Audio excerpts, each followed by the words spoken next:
Bangkok, centre-ville. Les gens viennent ici faire un vœu, ils offrent des fleurs au dieu Brahma. Plus de 95% des Thaïs sont bouddhistes, mais cela ne les empêche pas de vénérer d'autres dieux. Ici, Brahma, dieu de l'hindouisme, ailleurs, quelques divinités animistes. Quand le vœu est exaucé, ils appliquent des feuilles d'or et payent des danseuses pour qu'elles exécutent une danse sacrée dédiée au dieu Brahma.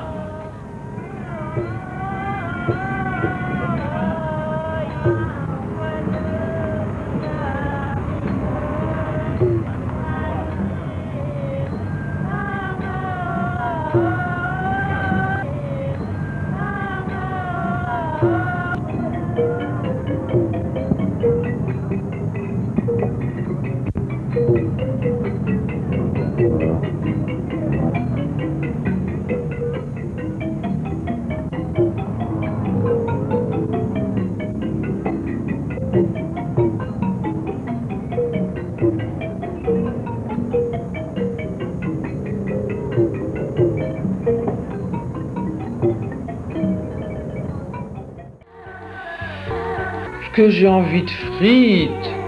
Ici, très peu de gens font la cuisine à domicile.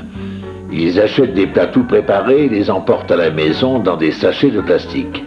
Ce sont des currys de légumes, d'œufs, de pâtes de poule qu'on mange avec du riz.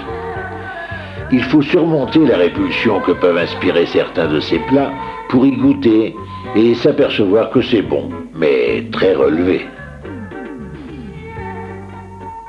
Ils n'ont pas l'air frais, ces œufs. Ce sont des œufs cuits durs? Eh non, ce sont des œufs couvés. Il y a des poussins dedans. La marchande de miel. Tu as la cire et les guêpes avec. Tu crois que c'est bon, ces gros insectes?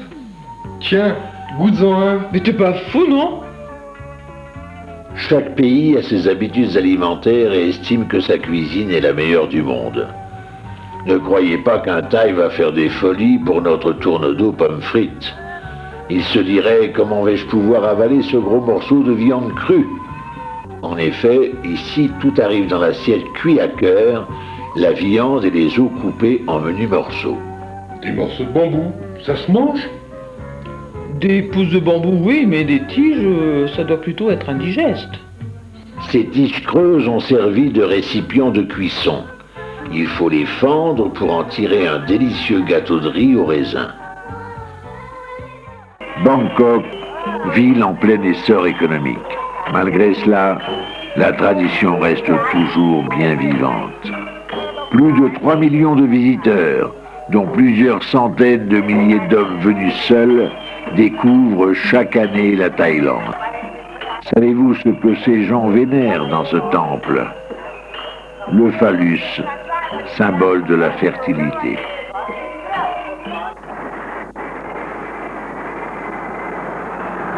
Tiens donc, un occidental avec une fille d'ici.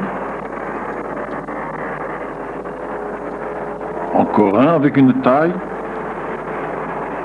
Mais qu'est-ce qu'ils ont donc tous? C'est pas le printemps une fois.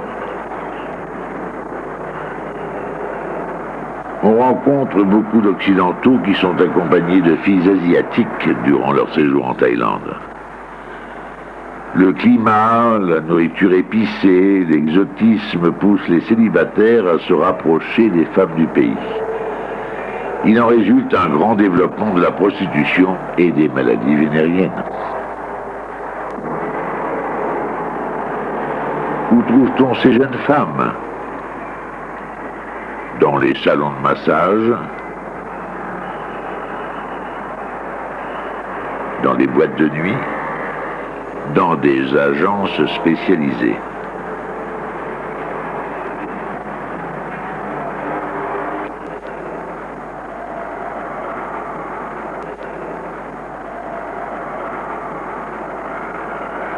Beaucoup d'accompagnatrices sont indépendantes et attendent l'âme sœur sur une plage fréquentée par les Occidentaux.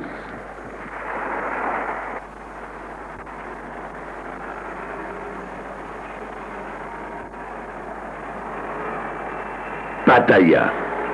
avec sa plage et ses kilomètres de bars alignés au coude à coude, est le lieu de rencontre le plus fréquenté par les Occidentaux en halte d'exotisme sexuel. Beaucoup d'Occidentaux louent les services d'une accompagnatrice qui les escortera durant leur séjour en Thaïlande. Cette solution réduit les risques inhérents aux relations avec des partenaires multiples.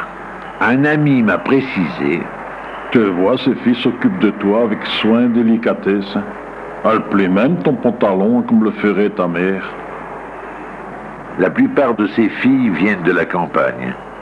Elles exercent cette activité de 15 à 25 ans, voire jusque 30 ans.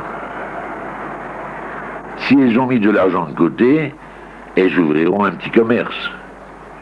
Sinon, elles retourneront au champ avec les souvenirs de multiples lunes de miel et d'une vie facile.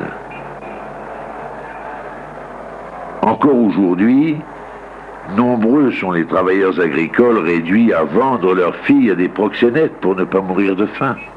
Notre éducation judéo-chrétienne et puritaine trouve tout cela immoral. Mais c'est la dure réalité d'un monde de religion et de culture différent du nôtre.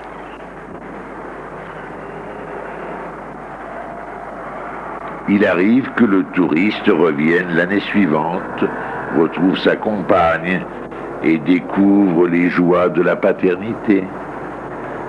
Il paraît que cela se termine quelquefois par un mariage. Que pense les Thaïs de tout cela ?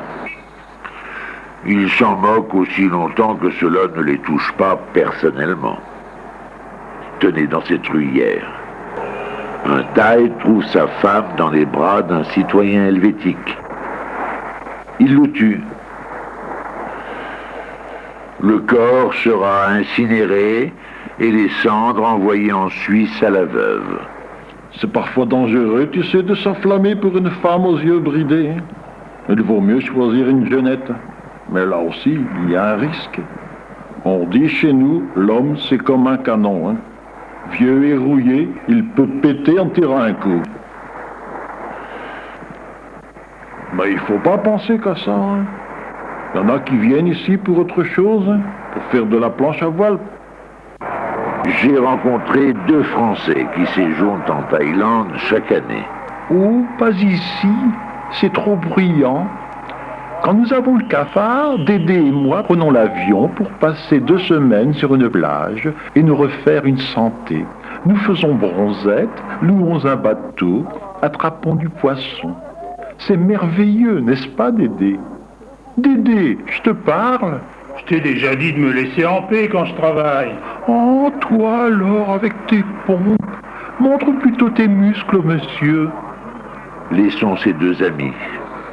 Ils viennent ici pour se détendre. Ne croyez pas que tous les Occidentaux viennent ici pour la débauche ou la cure de jouvence. Appelez ça comme vous voulez. Tu vois bien qu'il y en a qui viennent ici pour faire de la planche à voile, hein? Oui, mesdames, vous pouvez laisser partir seul en Thaïlande votre fils ou votre époux. Il sera en de bonnes mains, savez-vous.